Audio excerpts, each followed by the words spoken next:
चले जाएंगे। और महाराज जी को देव दीपावली के लिए काशी प्रस्थान करना है आज ही। यहाँ से जाकर ब्रह्मांड घाट पर श्री यमुना जी का पूजन और यमुना जी की आरती करेंगे, फिर काशी प्रस्थान करें।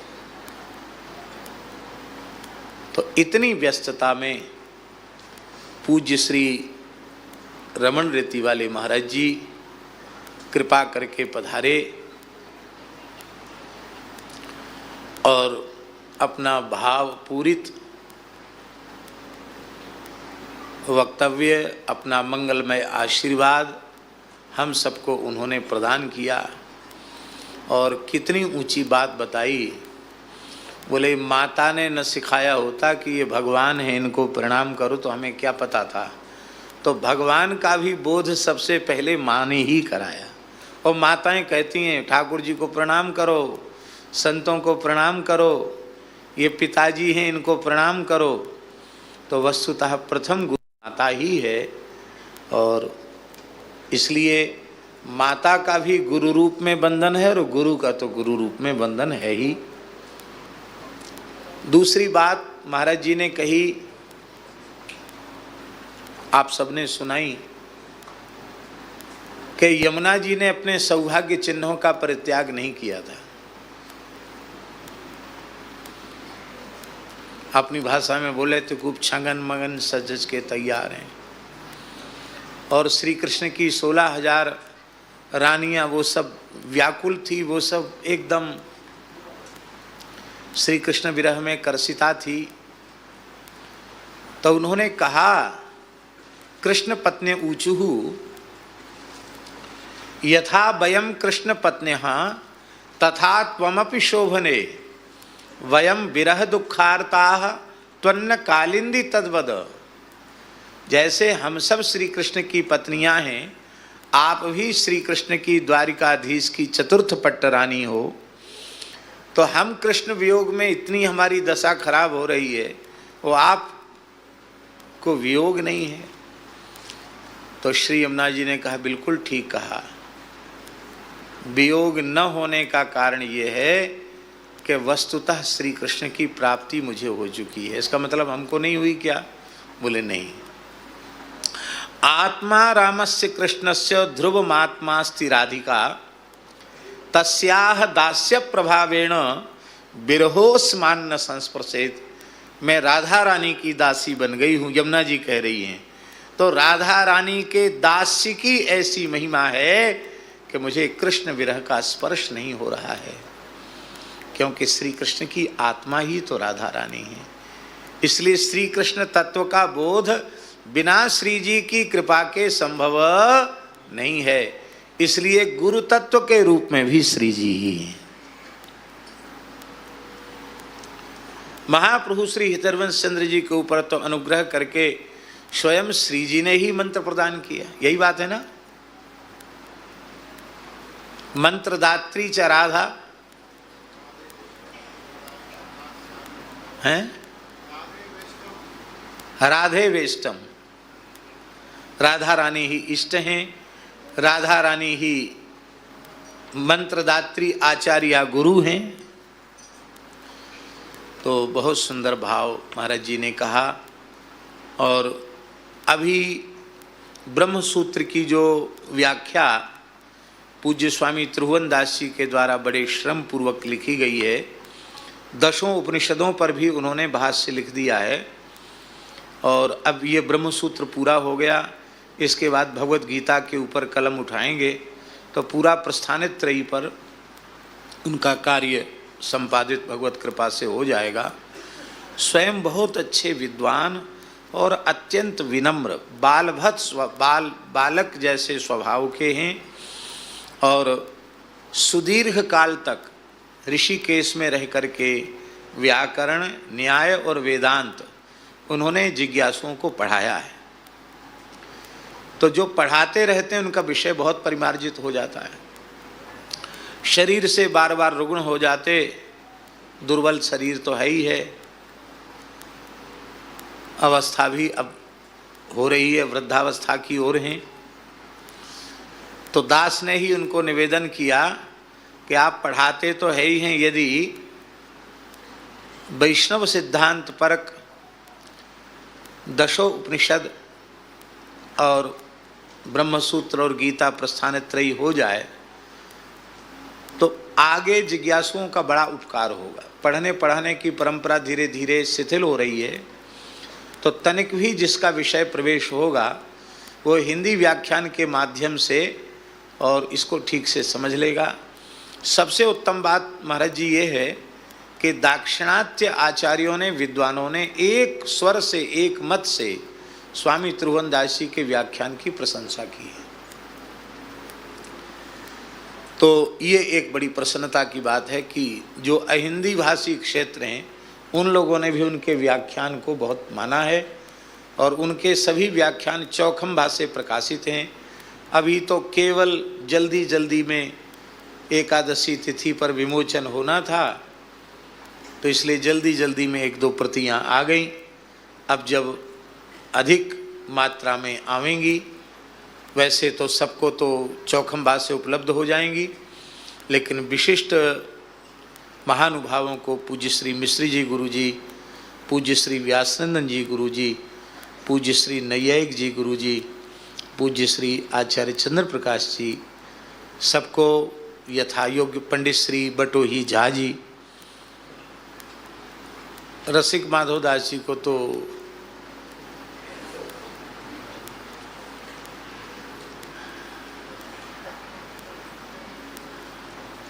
वृथा श्रुति कथा श्रमो बिभेमि बत कैवल्यता अलम विषय वार्तया नरक कोटि विभत्सया। ये तो श्री राधा नाम रूप गुण लीला में ही डूबे रहें, ऐसी हमारी श्री जी के चरणों में प्रार्थना है। ये डूबे रहें और हम सब डूबे रहें, सार तो यही है।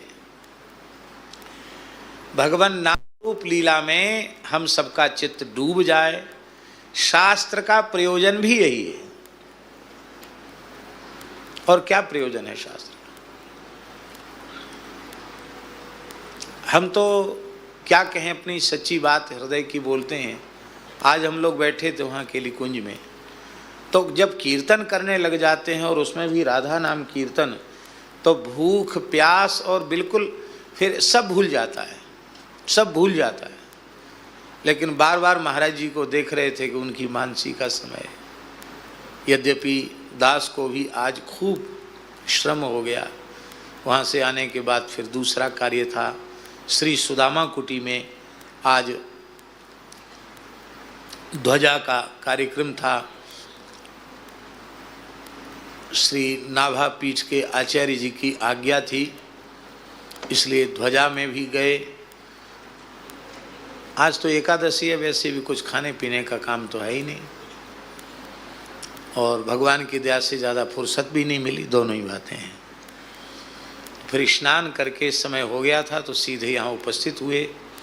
आज महाराज जी का मंगलमय दर्शन हुआ, उनका आशीर्वाद मिला। अब अधिक समय न लेते हुए हम एक और पुस्तक होगी ऐसी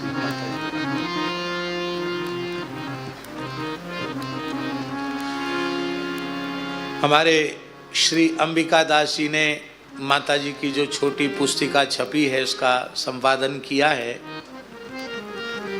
और वैसे विशेष रूप में माता जी से कुछ सुन सुन करके जो नर्स हैं ममता जी, जिनको आज पूज्य महाराज जी ने सम्मानित किया। महापुरुष होते कैसे हैं, देखो विचित्र बात है। किसी ने कहा तो नहीं, लेकिन उनके मन में अपने आप भगवत प्रेरणा हुई कि माता जी की जिन्होंने सेवा की हो उनको मैं कुछ पूजन करूं, उसका, उस देवी का पूजन करूं। तो सुंदर स्वर्णहार, स्वर्ण का मंगल सूत्र और आशीर्वाद रूप श्री यमुना जी का, किशोरी जी का सुहाग प्रसाद उन्होंने कृपा पूर्वक अर्पित किया। भैया ऐसा भाव संतों के ही मन में हो सकता है। तो उन ममता जी ने कुछ कुछ लिखा, तो उसको पुस्तक के रूप में तो बहुत आई हैं। अंबिका दास जी शुक्ला जी लाए हैं बहुत पुस्तकें।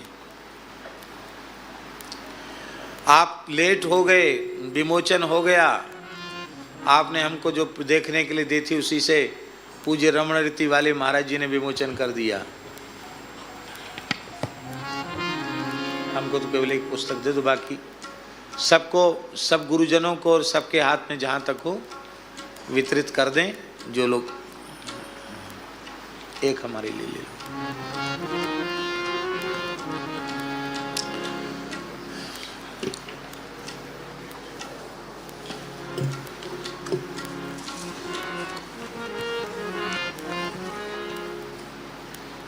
हम जब से बैठे हैं, क्या है? बात बस हो गया, एक बहुत है हमारे पास, बाकी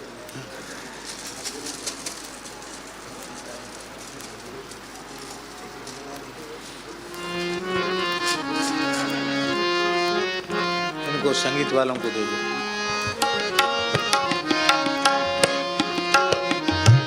हम अपनी बात एक बार कह दें, घड़ी में ज्यादा नहीं बजा, 5:30 बजने वाला है। हैं? हाँ हाँ दे दो। हाँ हाँ जरूर लिखना, सबको लिखने की छूट है, अभी तो केवल मात्र दिग्दर्शन है, संक्षिप्त।